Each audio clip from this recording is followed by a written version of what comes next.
What's going on, guys? Welcome to another edition of the Renegade Pop Culture Podcast. This is something different. This is kind of a pilot of some sorts for something we're cooking up called Renegade Pop Culture Capes, which, as the title implies, covers all things superheroes. Anything from DC, Marvel, Image, Anywhere. Dark Horse, Yep. you name it, we'll cover it. Comic book news and comic book adaptations and all that sorts of stuff. So My name is Mike. I will be your host for this evening. Joining me is our fearless leader, Kiona. hello. Now, full disclosure, this was supposed to be a second part of the DC Fandome recap, but let's be honest. This was never going to be as buzzworthy as the presentation on August 22nd. Wouldn't you agree? Yeah, part two is a little bit more of a deep dive into what they revealed in part one, let's say. Except for certain movies that they're not ready to do a deep dive into, and also games as well. So what we saw of Gotham Knights was pretty much all that we saw of Gotham Knights. There wasn't any new information brought out in part two of the Fandome. It was just they put up the videos again, so which is cool to see if you haven't seen it on YouTube like a million times. I think have. that's one of the positives of how the way they set things up this time is that it's all on demand. So Yeah. let's say you weren't available that day, but you really wanted to watch that Matt Reeves Batman panel. Yeah. You could play that for up to 24 hours.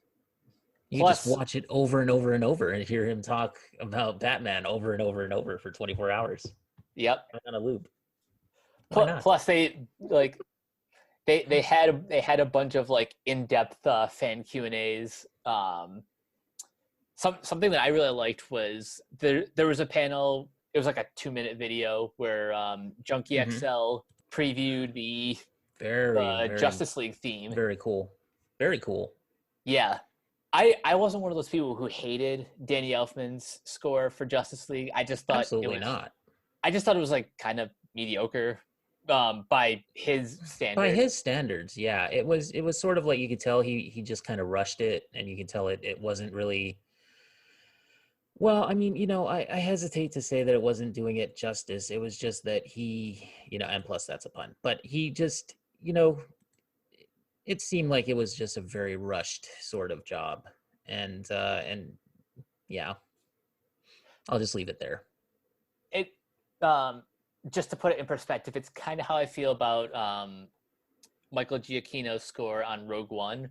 Again, both of these are really talented composers, but yeah, you give these people time to to develop the score. Otherwise, it's going to sound off. Yeah. That was really the problem with Justice League, in my opinion, was that they just didn't wait. They should have just waited, let Zack Snyder recover, let him do what he was going to do in the first place. And really, the whole the debacle that happened shouldn't have happened, in my opinion. Agreed. But we got what we got. And now we're getting what we're getting. So hey, there's that too. Yeah. Seems like a win for everyone. Yep. And Junkie XL, who by the way handled the situation with, I think he was quite gracious in the way that he handled it. I think that hearing him back and hearing him do his score for the movie, I think that's going to be something that's really impressive and epic. It sounds very epic. So, I love my film scores, so it's going to be fun. Even if the Snyder Cut fails to deliver, which I am knocking on wood that it delivers the goods, but me too. The one thing I can say with the utmost confidence is that Junkie XL's score is going to be amazing. Yes. I don't think he's ever put out a bad score, in my opinion. I don't think so either. I love his Deadpool score. Oh yeah, his Deadpool score is fantastic. Yeah. That wasn't the only panel at DC Fandome. There No, They there they were had they quite a had a few. little something for everyone. A lot of comic book stuff too, which was interesting. After the first one was so like video game movie oriented, it was nice to see them kind of take it back and sort of do a lot of comic book focused things. And Oh yeah. Now I'll admit I wasn't able to catch everything, but same. the one that caught my immediate attention was the John Ridley's The Other Other History history of the DC of the DC universe. Yeah, universe. I think this that's is gonna be cool. a very fascinating project, and one that one that couldn't have come out at a better time. With the world being what it is, Oh and yeah, definitely. just hearing John Ridley talk about his love for these characters, Yeah, and just the excitement he has, like to bring like a fresh perspective to I characters like Black Lightning, Green Lantern. Um, let's see, who are some of the other characters? Renee Montoya question, Yes. like her as the question and stuff. Like if there's anybody that I would trust with her other than Greg Rucka, I would say John Ridley is up there. Yeah, Yeah. So and this he will be brought up. a 5-part series, and it Yeah, was actually first announced 2 years ago. yeah, yeah. Also, Katana. He's using Katana in that, which is kind of an inspired choice, I think. I'm liking the Outsiders love with Yeah, this definitely, series. definitely. I was like, okay, is he gonna do Cassandra Cain? Is he going to? And then nope, but that's okay. But yeah, it's very outsider centric, which makes sense. I mean, oh yeah, you got Mal Duncan and Bumblebee from Teen Titans and Titans. I guess Yeah. it's more Titans than Teen Titans. So it's a little bit of everything. Yeah, it's going to be interesting. And he mentioned The American Way, or he mentioned that book from way back in the day, and I sort of forgot about it honestly, but I don't know if I ever read it, but I remember Um, hearing about it.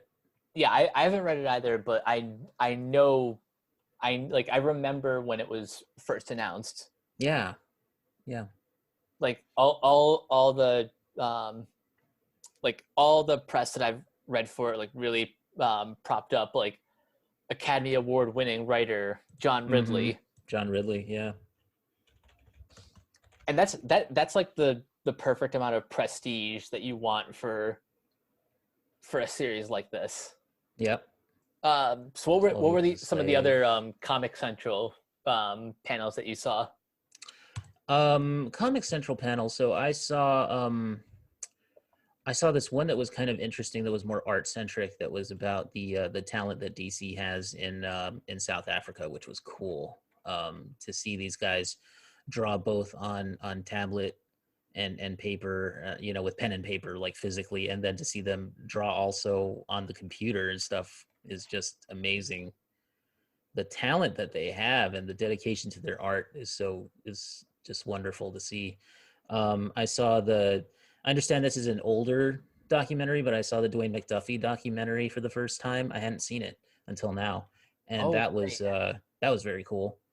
Dwayne McDuffie, of course, is one of those guys where what we can say about him pales in comparison to what he actually accomplished. He was a magnificent writer. He was the guy who was the co-creator of the Milestone publishing imprint and all those heroes that he created for that. He was also the guy who actually took one of those heroes, Static Shock, and made a cartoon out of him, a Saturday morning cartoon out of him, and also introduced him into Justice League and Justice League Unlimited, as a member of the Justice League. The man was a legend. The He really guy, was. and his writing was for everybody, and he had that same, just, he had a love for those characters. You could see it bled through into his work, and you could see the way that he would thread those themes into his stories. It was just very, very cool.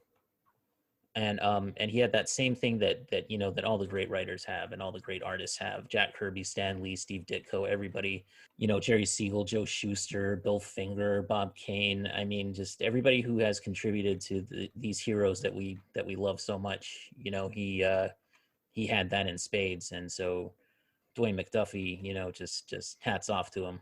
What a creative talent, and what an excellent writer, you know. And I loved all of his Justice League episodes. Oh yeah. When I saw his name pop up on those episodes, I was like, this is going to be good. You know it. I don't know if he had like actual story credit on this episode of Static Shock, but I think one of the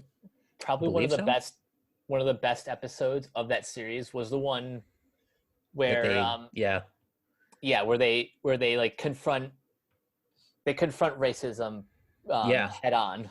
For a kids show, that's something I don't think I've seen, especially for its time. That was a pretty shocking heavy stuff. Yeah. So yeah, Dwayne McDuffie, you know, just a wonderful talent, and I miss his voice.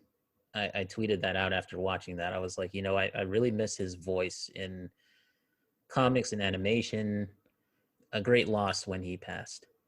And also, I watched another documentary on Jim Lee, because I don't know, maybe that was a feature on one of the Blu-rays or one of the animated Blu-rays, maybe. But it might have been. It might have been, but that was another one where I hadn't seen it until now, so it was a fun watch. You can tell it's from like when they were doing the New 52 and stuff, because Dan DiDio's all over that.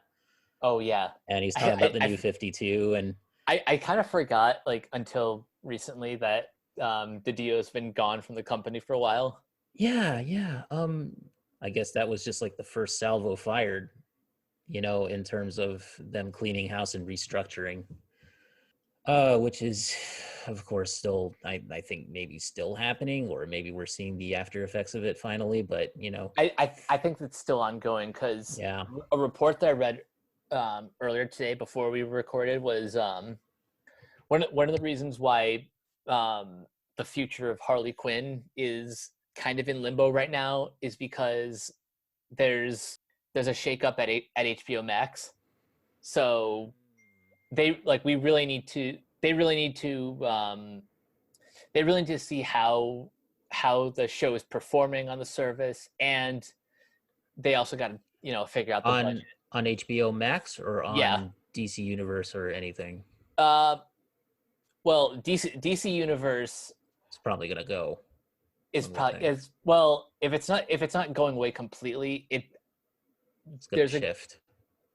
It's going to shift to probably more of like a Marvel Unlimited, where it's going to be mostly comic focused. Okay, I could see that. You know, I would actually I would pay for that. I don't pay for Marvel Unlimited, but I might pay for a DC Universe Unlimited kind of thing.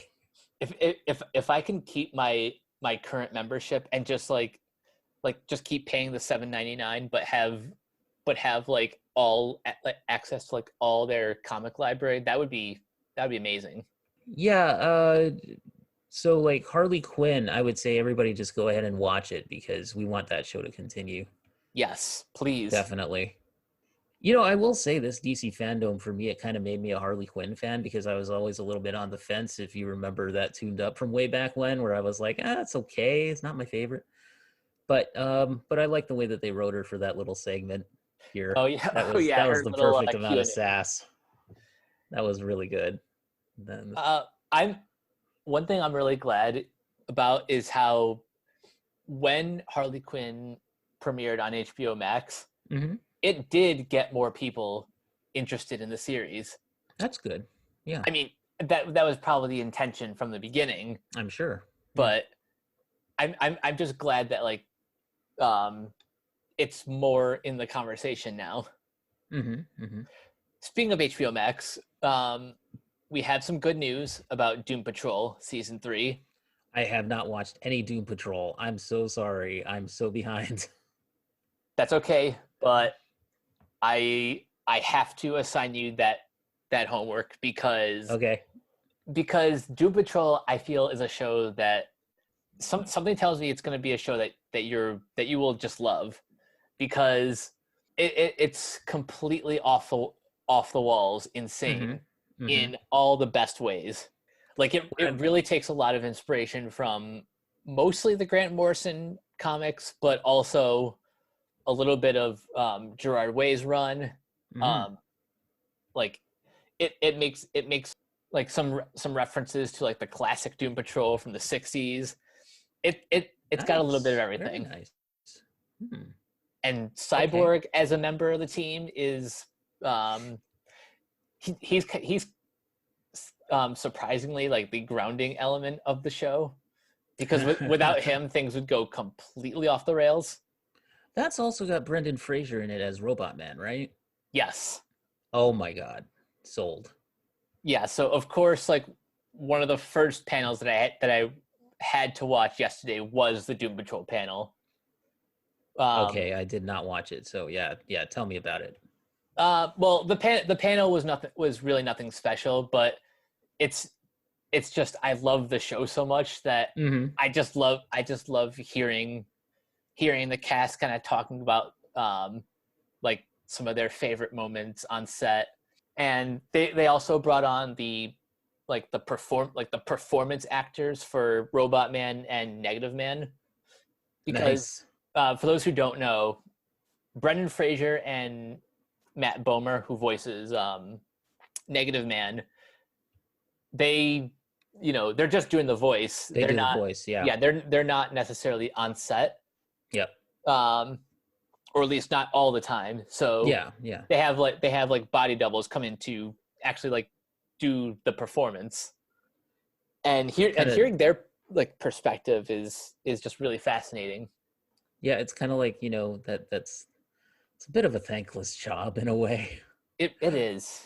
But it's that Darth Vader thing of like, David Prowse was in the suit. Everybody loves David Prowse, but we also love James Earl Jones. So it's kind of like, I mean, everybody who's involved in bringing that character to life is incredible. So all credit to where it's due.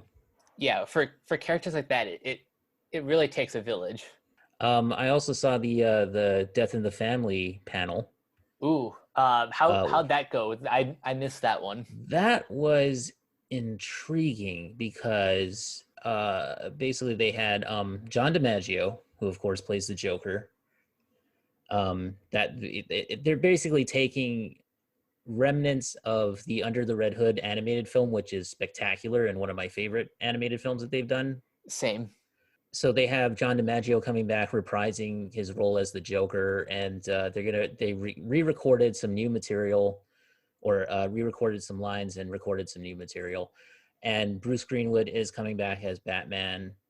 The guy who played young Jason Todd in Under the Red Hood is going to play, like when he was Robin and before, when Joker kills him. He is going to play both young Jason Todd here and also adult Jason Todd as well, apparently. So they didn't get Jensen Ackles to come back and do Red Hood for this, I don't think. Oh, yeah. He was not mentioned. So what it is that on the Blu-ray, you will be able to choose different paths in the story. So and it has 5 minutes of additional footage. On the digital edition, they recorded each path as its own individual path. Ooh. And I guess like you just watch them in order of how, whatever order they release them in. But it's missing the 5 minutes of additional footage, and also you don't get to make decisions on the digital version. Well, I guess that's incentive to so that's incentive to buy go the physical copy. Yeah. Disney's like, no physical. WB is like, buy that physical edition if you want to take advantage of it. So I'm gonna have to put that on my Christmas list. Interesting. That was an interesting little tidbit there. Brandon Vietti is producer, and I don't know if he's writer. I think he's director for this. And the Blu-ray edition will also include all of the shorts, or a lot of the shorts that were placed on the Blu-ray editions of previous animated shows. Vincent Martella is the name of the Jason Todd actor. So yeah, producer, writer, director Brandon Vietti. They are adding in Two-Face and more of Talia al Ghul in this one. Ooh, nice. So that's going to be interesting. Yeah, so they tease some of the events in the movie. And it's set to be released on October 13th. Well, what I Yeah. know is that I am definitely going to pick this up. I'm actually interested. When I first saw the trailer, I was like, what even is this? Because it looks like they're just intercutting like Under the Red Hood into some kind of new, you know, a few new animated sequences, and I didn't know about the choice thing, so it looks far more interesting now. What's interesting about it is that like the whole reason for doing the like interactive part of it is because they want to emulate the like the experience of reading the comic back in what was it, 88 or Mm-hmm. 87? Yeah, where you had to phone in your vote for whether or not Jason Todd dies. Apparently, comic book readers are a very bloodthirsty lot. Well, you see, the thing of it is the context was that Jason Todd was kind of an unlikable character, or so a lot of people thought back then. Which I know that so many people that even I know would be like, no, Jason Todd, he's such a good character, and what the heck were people thinking and all this, like, yeah, and I kind of agree. I mean, Jason Todd was an interesting character. He was everything Dick Grayson was not. So it's probably why a lot of people didn't like him at the time. That makes sense. Um, so okay, so we got Sergeant Rock, the short, is going to be on this Blu-ray, which is awesome. Executive produced and directed by Bruce Timm from a script by award-winning comic writers Louise Simonson, Walter Simonson, and Tim Sheridan. Nice. Very, very nice. Carl Urban as Sergeant Rock. This was originally attached to the Batman Hush Blu-ray. So, Death, written by J.M. DeMatteis and directed by Sam Liu, and it was originally included in Wonder Woman Bloodlines, and that is Death as in Neil Gaiman's The Sandman, that version of I Death. figured since I Yeah. got a J.M. DeMatteis Yep. to write. That's cool. That's cool. He's really good at writing like that corner of the DC universe. He used to write comics too. I remember like having a bunch of his stuff when I was coming up in the 80s and early 90s. It was GM DeMatteis all over the place. Yeah. So it's always good to see his name attached to this stuff. He also wrote good episodes of Justice League. And they have The Phantom Stranger, which was originally a bonus on the Superman Red Sun Blu-ray. That is also Bruce Timm as producer, executive producer, and director, and written by Ernie Altbacker, who also wrote Batman Hush and Justice League Dark Apocalypse War. And Peter Serafinowicz as the Phantom Stranger, and Michael Rosenbaum provides the voice of Seth.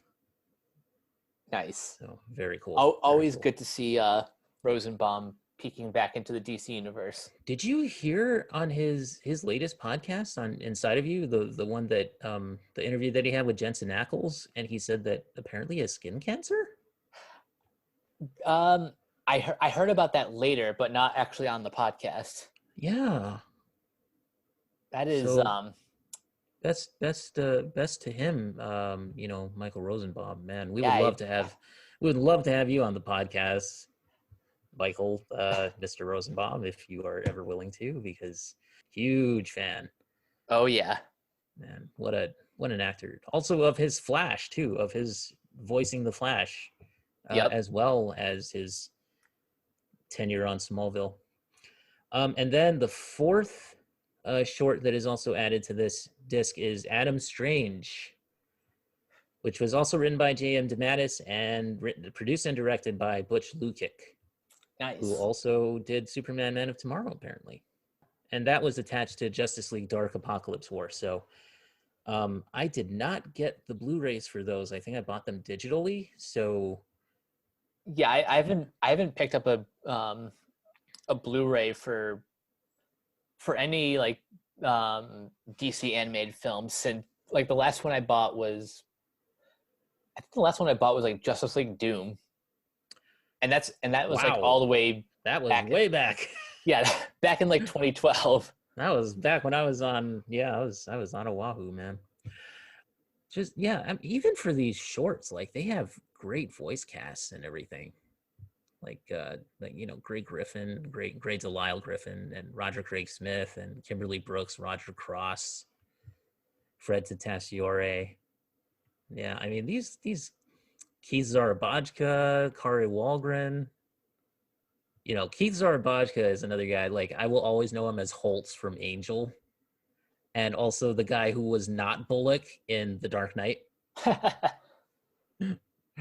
who did the "Have a nice trip, see you next fall" as he's getting the crook in the police car, which was pretty funny. Yeah, I love that guy. Oh wow, So, they have Jamie Chung voicing Death. That's Jamie Chung voicing Death. that's interesting casting. Huh. That is interesting. Well, she could actually play that role, I think. Remember The Gifted? Do you remember that show? Barely. The sort of X-Men related show that they had on Fox for a while, and Jamie Chung was in that as Blink. I remember that show had somewhat of a fan base. Yeah. Well, just in the way of clunky segues, we are going to have Amy Acker on the show on the 23rd. So in a few days, probably by the time this gets uploaded, it'll be like maybe a week. And she played, she was Caitlin Strucker. Yep. And also, of course, you know, if you guys know her from The Gifted, yeah, she was on that.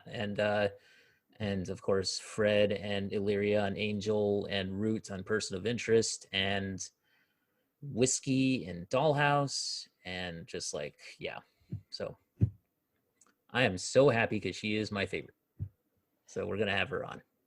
Yeah, she is pretty great. Yeah, I'm excited for that one. me too. But speaking of TV, Sorry, you got there were a lot of panels for all the CW shows. The only one I missed out on was Batwoman. I saw that. Okay, so you could fill me in on that one. Well, Batwoman is a show I'm pretty lukewarm on, to be honest. Like, I don't hate it. I just think it's got a heavy cheese factor for me, and I don't know. I don't know what it is. But you know, I will say that they tried a lot. I did enjoy. I think it's Rachel Scarston As Alice. Yeah, I really do enjoy her on the show. I think she is my favorite job. character on the show. Yeah, she is. Her delivery just always gets a chuckle out of me. She's good. The cast isn't bad or anything. I just feel like yeah, I like the fact that they have Luke Fox on there. Ruby Rose, I feel like she was growing into the role, and then of course, you know, now she's not going to be in it anymore. But they say that's a shame, because I just feel bad for like the reason why she left. Like, yeah, it felt like she had a lot of pressure put on her. I know she suffered a few injuries on the set or something, is what they. Yeah, and that was like mentioned. Early into production. Yeah, so maybe part of it was that, but you know, I do like the fact that they're being a little more adventurous with that show. I think in terms of who they bring on, like they've had Hush on there, and they've had, like, you know, it's been a little bit unconventional. Even just having Luke Fox on there is kind of an interesting choice. What did you think of the actress playing the new Batwoman? I like her. I think she's going to do really well. I'm excited to see her. Yeah. What excites me about it is that this is a brand new character, period. Like, yeah, she's new to the material. Like, this isn't like this isn't like a character from the comics. Like, this is wholly a creation of the Batwoman. They brought that up too. They mentioned to Jim Lee, who was on the panel as well. They said, "So Jim, when is Ryan Wilder going to be featured in DC Comics?" Put him on the Give it spot. time. Put him on the spot, and he was like, and they were like, well, John Diggle, and yeah, that's true. And I mean, even Felicity Smoke, who I believe she might have been a character in the books, but she wasn't like a famous character, so they kind of like updated her. Yeah, she was like a I think she was like Firestorm's aunt or something. Something like And that. so they just kind of borrowed the name and took nothing else from Yeah. that character. Makes sense. And because of Emily Beck Richards, she took on a life of her own. Yeah, she sure did. Yeah. Yeah. Now what Even now White what are the Canary, other even like Sarah Lance too. That was a different character, or that was like a new character I think that they invented. yeah, well, like there was a White Canary character Yeah, there was. Yeah. from like Birds of like Prey. the mid 2000s, but Yeah, but she was Sarah, evil. yeah, Sarah Lance is something else. And you know what, We'll get to from that. yeah, we'll get to Legends of Tomorrow. But yeah, but just to put a capper on it here, yeah, the Batwoman. So like I said, it wasn't like my favorite show of theirs, but in terms of what they were announcing and in terms of putting Javicia Leslie up there in front of it, she definitely, I think she's going to do really, really well on the show. And I can't wait to see her.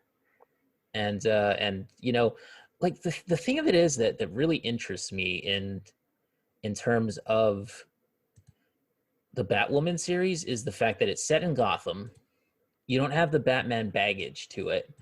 So you can add in these characters. Like I would love it if they managed to bring in secondary characters that we have not seen before, which of course, I'm going to talk till my face is blue about these characters because I really want them anywhere in the DCU and anywhere in live action. So like Cassandra Cain, Stephanie Brown, Azrael, make Luke Fox Batwing, for crying out loud. Yes, I've been saying that ever since like the pilot. I'm like, so they're gonna make him Batwing, aren't they? I know this isn't like the confident Luke Fox that we see in the comics a lot of the time. Like this is a little bit more of a like computer guy, kind of tech nerd Luke Fox. But can you imagine him as Batwing? I still would love it, and I think that actor would he would have so much fun.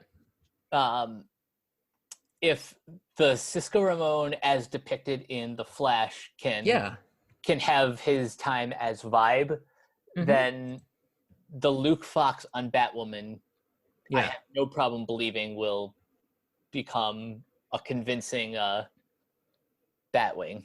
Camrus Johnson is his name, the actor. Yeah, I'm sorry, I said the actor, but I like the Rachel Maddow voice as Vesper Fairchild. Again, Vesper Fairchild, who would have thought you would use a character like that in a modern show like this? So that's the thing that I like about the CW DC shows, is that they dive deep into this stuff. Like I remember watching Agents of S.H.I.E.L.D. and just going like, okay, Hydra's like a bunch of dudes in suits, and they're not really,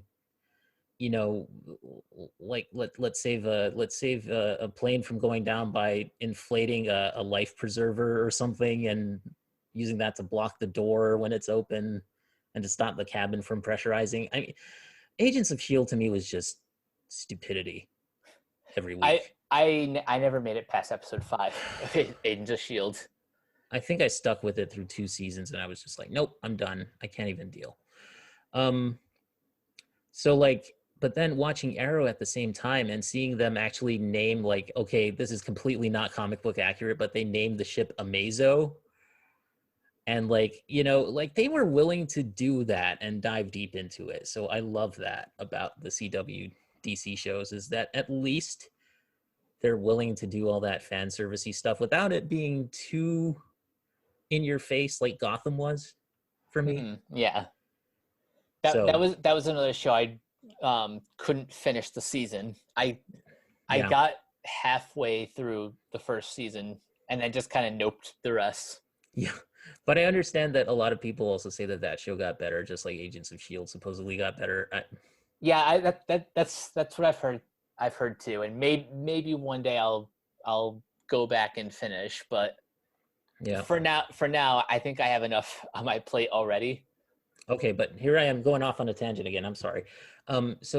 So just to finish up the Batwoman panel. So apart from all of that, and Jim Lee did say that yes, Ryan Wilder will be put into the comics. He will appear at some point down the line. So that'll be interesting. Um, they are going to keep Kate Kane around at least in spirit because they are going to talk about what happens to her during the season. And that's good because I Oh, yeah. I would hope that they don't just like soft reboot the series to like erase Kate Kane. Yeah, I would hate that. But also I like how they're not killing her off in case Ruby Rose wants to come back for like a guest appearance, Cameo appearance in the season finale.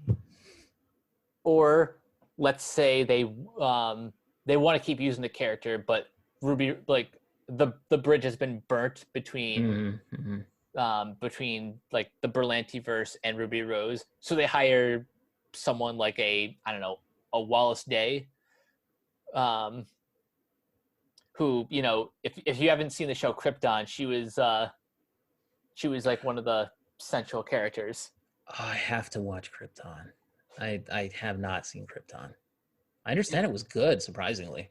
Yeah, like at first you wouldn't think, but like I had like kind of medium expectations, but then I watched like both seasons and I'm like, okay, yeah, this is the stuff.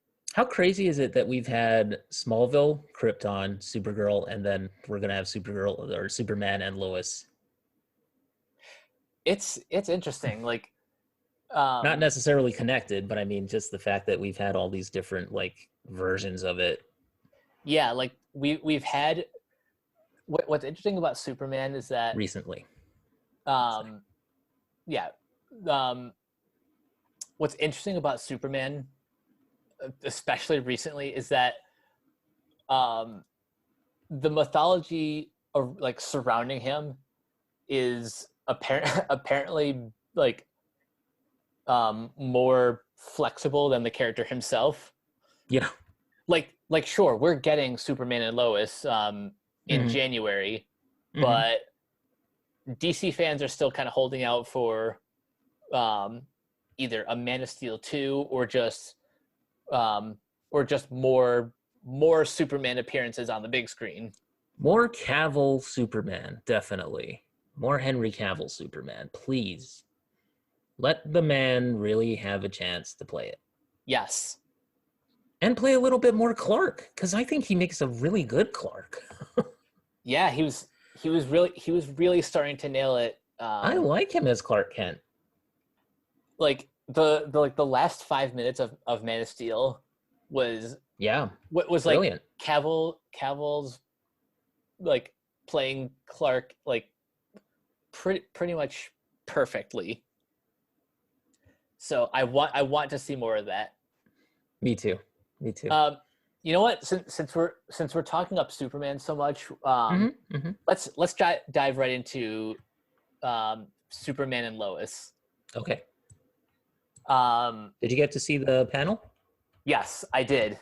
And I think one of my favorite takeaways from that is when everyone was drawing their own Superman shield. Yeah, that was great. Jim Lee was like, "Thank you for humoring me."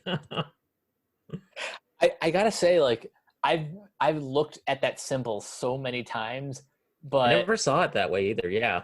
Now Did you ever see it that way? Now it's like I can't unsee it.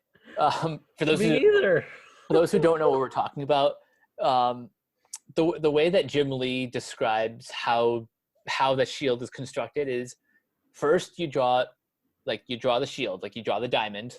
Then you draw two fish, like you kind of place them where you think it will form an S. Yeah.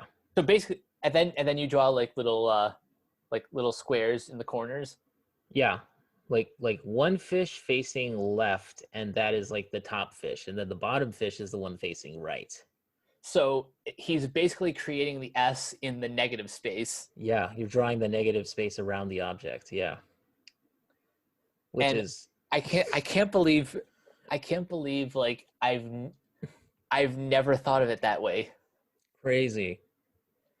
But then it makes so much sense. And that was something he got from John Byrne, who was at the time, when Jim Lee was coming in, John Byrne was the guy doing Superman, doing the Man of Steel, and kind of doing the soft reboot of Superman and updating the history of the character and all that. Yeah, interesting, very interesting. Um, Now, before you went into this panel, how have you liked Tyler Hoechlin's interpretation of Superman? I know a lot of people have some problems with it. I like Tyler Hoechlin as an actor, and I think he brought that. It was very his version of it was sort of a little bit Christopher Reeve in terms of just how wholesome he was. Like okay, like you listen to like John Campea go off on it, right? And he's talking about how like Superman was like a jobber to Supergirl in this. And I guess I can understand why he said that, but I also think that that was Superman just being Superman in a way. Like him Yeah, saying to her that like, oh, Kara, I call her Kara. You know, Kara, you're the one that this world needs. Like you're a great protector of the world and stuff. And he's just telling her that because I mean he's married to Lois, and they're obviously, or at the time, I don't know, obviously they were a couple. So to me, I never really took it as like they were jobbing him out. I thought of it more like he was doing what Superman usually does and building up the other person. yeah. In character, that is very much a Clark Kent thing to do. Like, Yeah. I don't remember exactly who said this, but what makes Superman a great hero is that he's not trying to hurt his like the Mm-hmm. villains. He's trying to save them. Yeah. So it's very much in his nature to like to put someone over. Uh, Yes. Yeah. like I if it wasn't Kara, it would have been a new hero. Like I'm sure he'll act the same way to like his kids on the show. Mm-hmm. Like I forget what their names are supposed to be. Like I think one of them's like Jason and the others um Is it Jordan? um possibly. Why wouldn't they name one of them Jonathan? I know you'd think, right?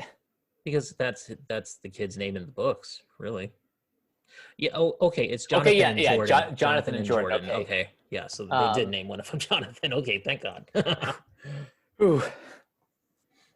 And anyway, yeah, this is what happens when it's just Mike and me recording. yeah. We're this just this won't be constantly. the most graceful episode. No, but that's okay. I mean, usually we'd have like a third party here, like Jacob or Brock or Josh, to kind of keep us honest. But yeah, so yeah, like you were saying, I think it's going to be an interesting dynamic to see a married Clark and Lois, and to see how they navigate that world. And then of course they're bringing in, Lana Lang and the fire chief husband guy, and like what's going to happen there. And like obviously they have a rebellious daughter, so obviously one of the Kent kids is gonna go off and be a rebel. Mm-hmm. We shall By, see. by by the way, do you know who's playing Lana Lang, right? Is that okay?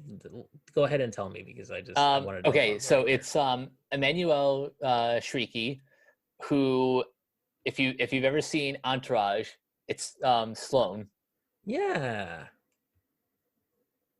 Yeah, so Sloane is Okay. playing Lana Lang. Huh. That's interesting. I think that's kind of perfect, to be Hmm. honest. Yeah, I could see that. Also, I've noticed that like at least in live action, like they've always cast a non-white actor to play Lana. Yeah. I don't know Well, if except like for Annette O'Toole back in uh Superman 3. okay, yeah, that's like maybe the one exception, but It's the one exception. on television at least, um she's never been played by like a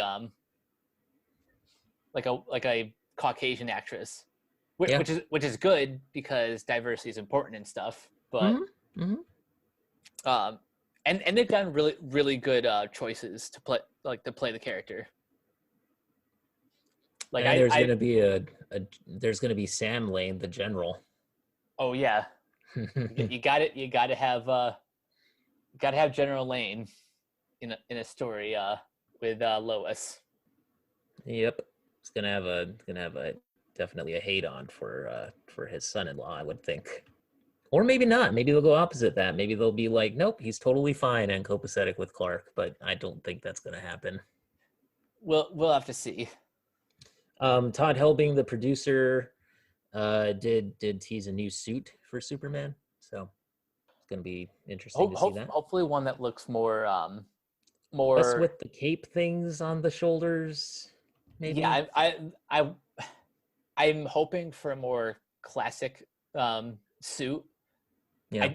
I don't need the tights. I just need something that looks a little less busy. Yeah. Okay. I also have not seen any Stargirl yet, so I missed that panel. Did you happen to catch that one or? Yeah, I watched this panel. Um it was hosted by Leah Thompson, who directed one of the episodes, Yeah. and I thought it was a fun panel. Um, the one downside is that Luke Wilson couldn't make it, but everyone else in the cast did. Okay. Um, it was it was okay. It was more about like getting to know the cast like as people. Mm-hmm. Mm-hmm. Mm-hmm. They had a fun little gimmick where it's like, here are 5 things that Dr. Midnight knows about this actor or like this producer, and you know That's fun. it was pretty breezy. I didn't catch a whole lot of like teases for season 2.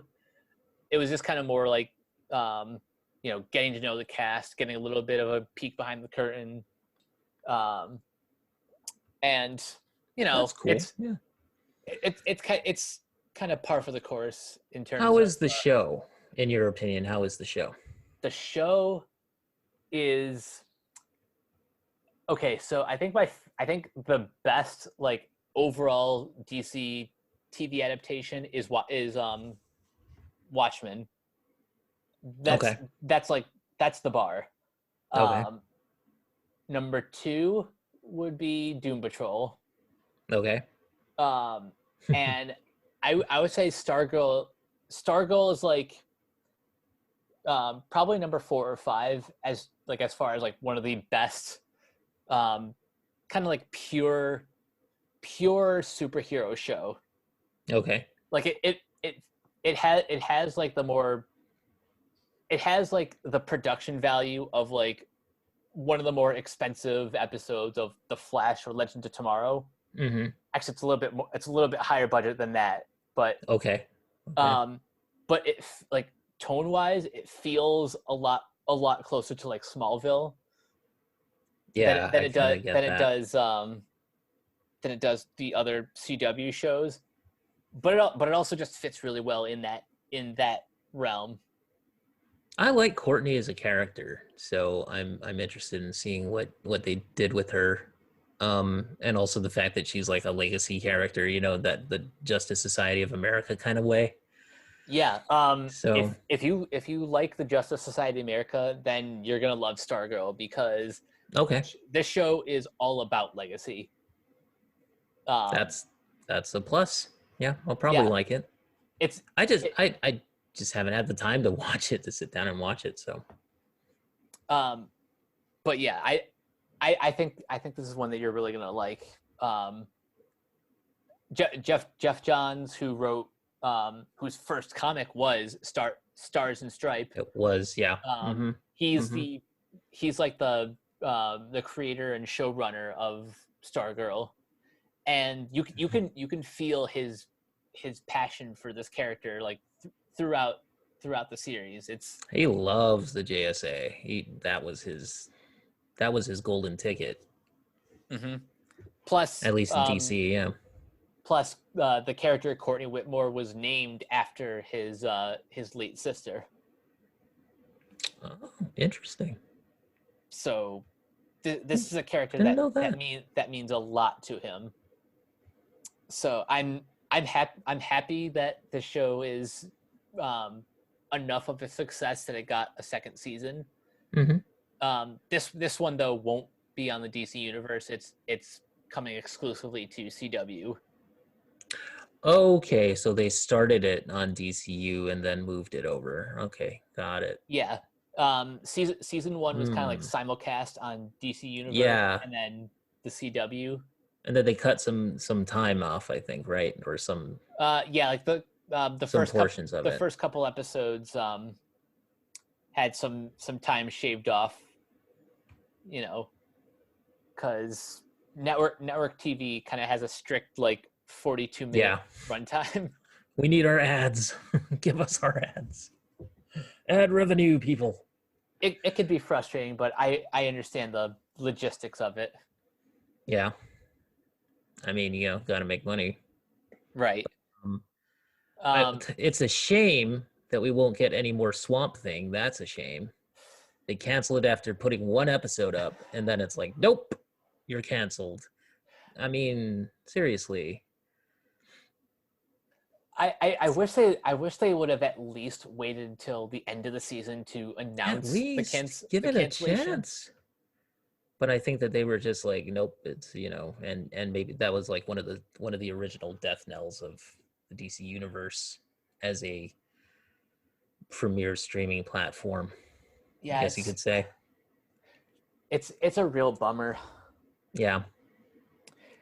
The only way I can think to lift myself up from this is to talk about Legends of Tomorrow. Oh, let's please. Legends of Tomorrow is one of my favorite things, let me tell you. Like, I know a lot of people think it's super cheese, but I love Legends of Tomorrow, man. I love it because it's super cheese. Exactly. It's the show that throws caution to the wind every single episode. They did an MCU parody almost with, you know, finding the totems and the whole thing, and then it caused them to merge into Bebo. It's like you can't get away with that stuff on other shows.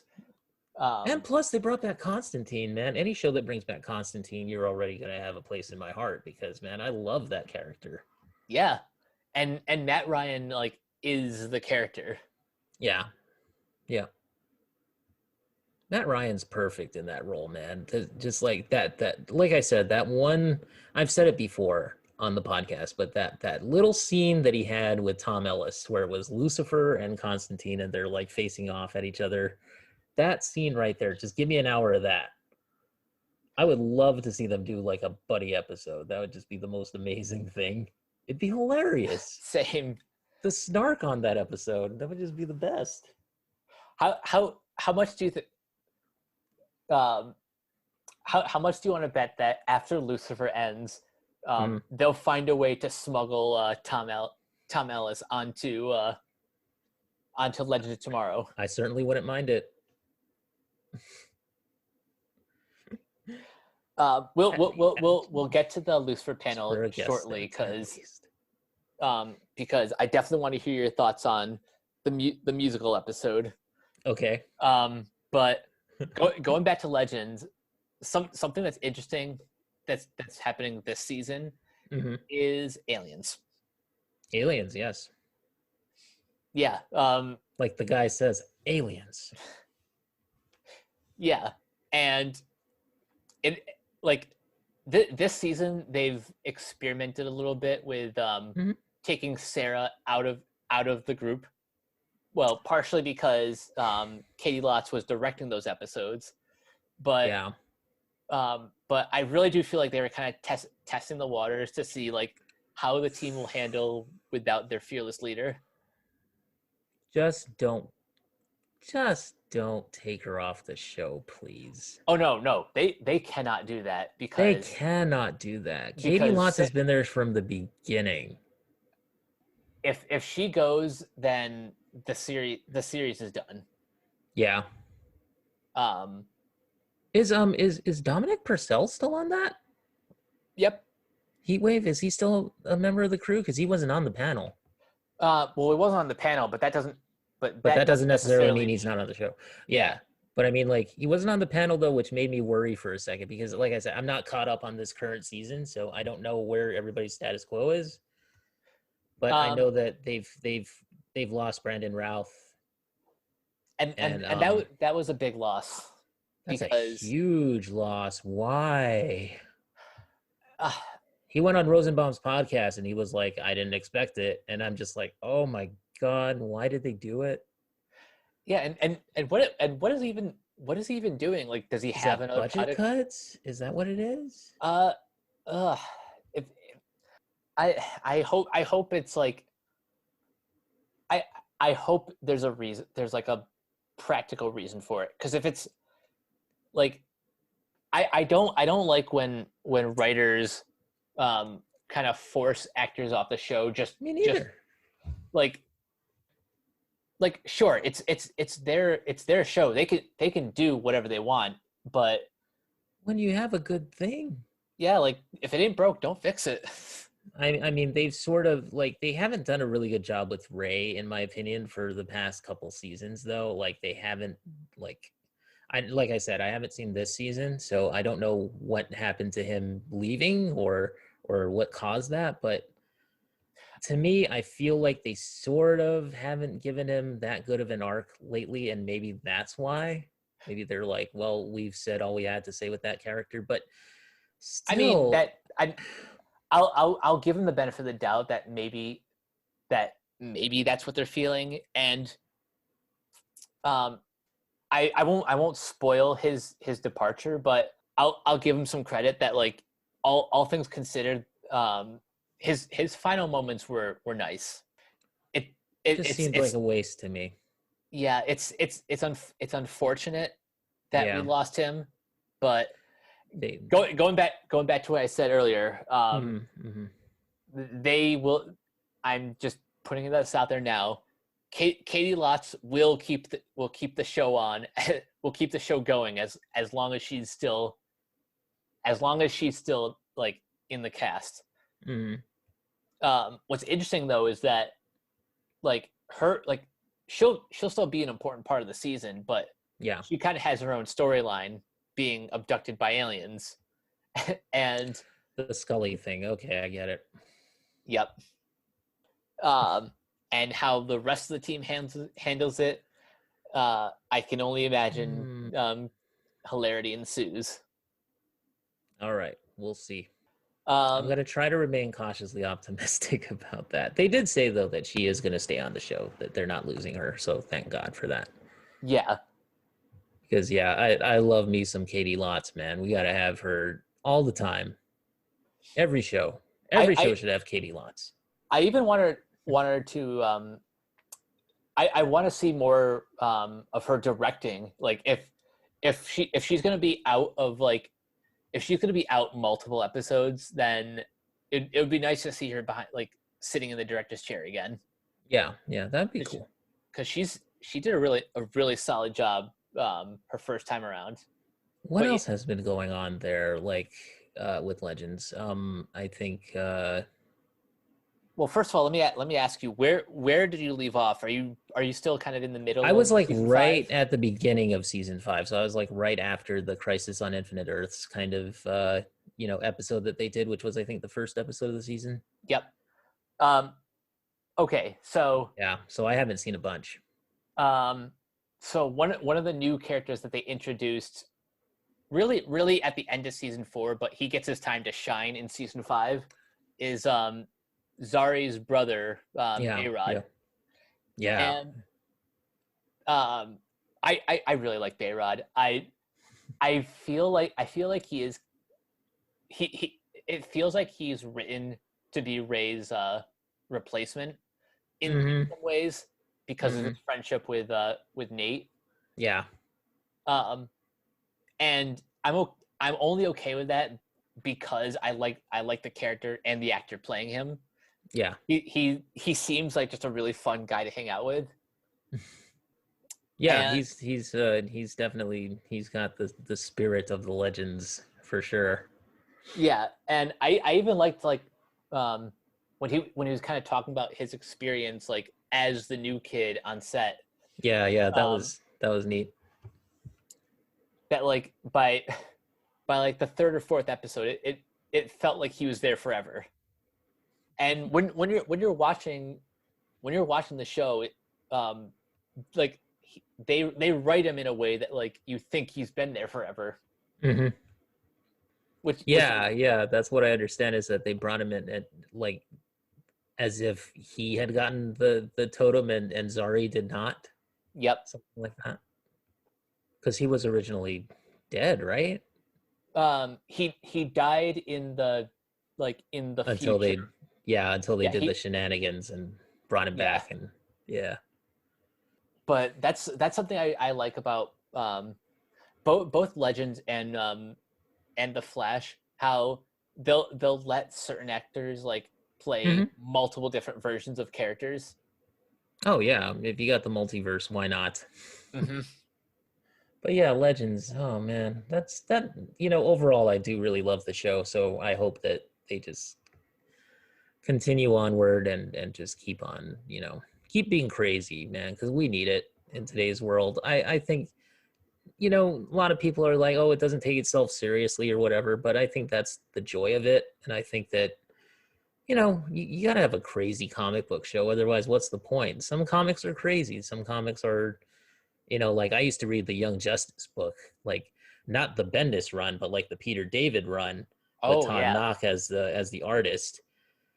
And like, you know, and that comic was insane. I mean, that was one of the funniest comics I've ever read in my life. It still makes me laugh out loud to this day. Like there's the guys on camels in the desert and they're going like they honor their fathers and their fathers. And Nice. I just like, you know, and they did like a full like Indiana Jones Temple of Doom riff. Just hilarious.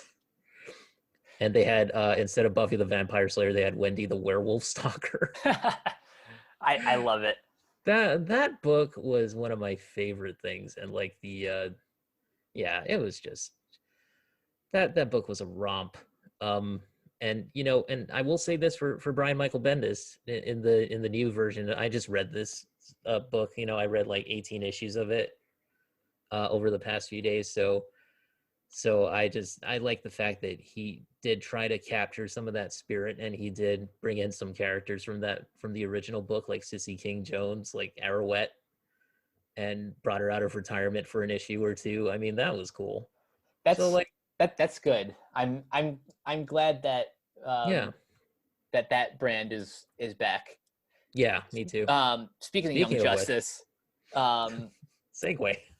yeah, season 4 has in true Young Justice fashion Mm-hmm. has a new subtitle. This Yep. is Young Justice Phantoms. Phantoms. Hmm. We still don't know much about season 4 or when it's going to air. Uh, we just know right now it has a subtitle. It has a subtitle, and it is coming. And the guys who do the voices on that show are just incredibly talented. Yep. They did that. They did a script reading for the Young Justice panel on Fandome, and it was fun to see the actors get into voice and how they do it, and guys just voicing multiple characters in one sitting. Yeah, it's great. You know, like you have Crispin Freeman, all those guys. I love that cast. And Me too. I love how a lot of them do play multiple parts, like Carrie Payton and Nolan North was another one. He was doing like multiple voices too. Jason Spisak. yeah, they're all just so talented. One more panel that we'll discuss before we move on to some other comic book goodness. Kiona, tell me a little bit about the Lucifer panel. Lucifer. Okay, so the Lucifer panel was basically them announcing that they are going to be doing a musical episode in the latter half of season 5. Let me see here. So Lucifer here is just the panel itself was basically the one of the directors and two of the producers, writers and producers, talking about how like their process of getting the show up and running, and how they feel like they're one of those shows that just has been canceled and uncanceled multiple times, and Futurama-esque journey to Netflix. And I really do like that musical episode. I think it's going to be just, like they've done multiple episodes in the past season that have been a little bit different and have stretched their creative capabilities a bit. Did they talk about like sort of the difference between broadcasting the episodes on Fox versus like going to Netflix?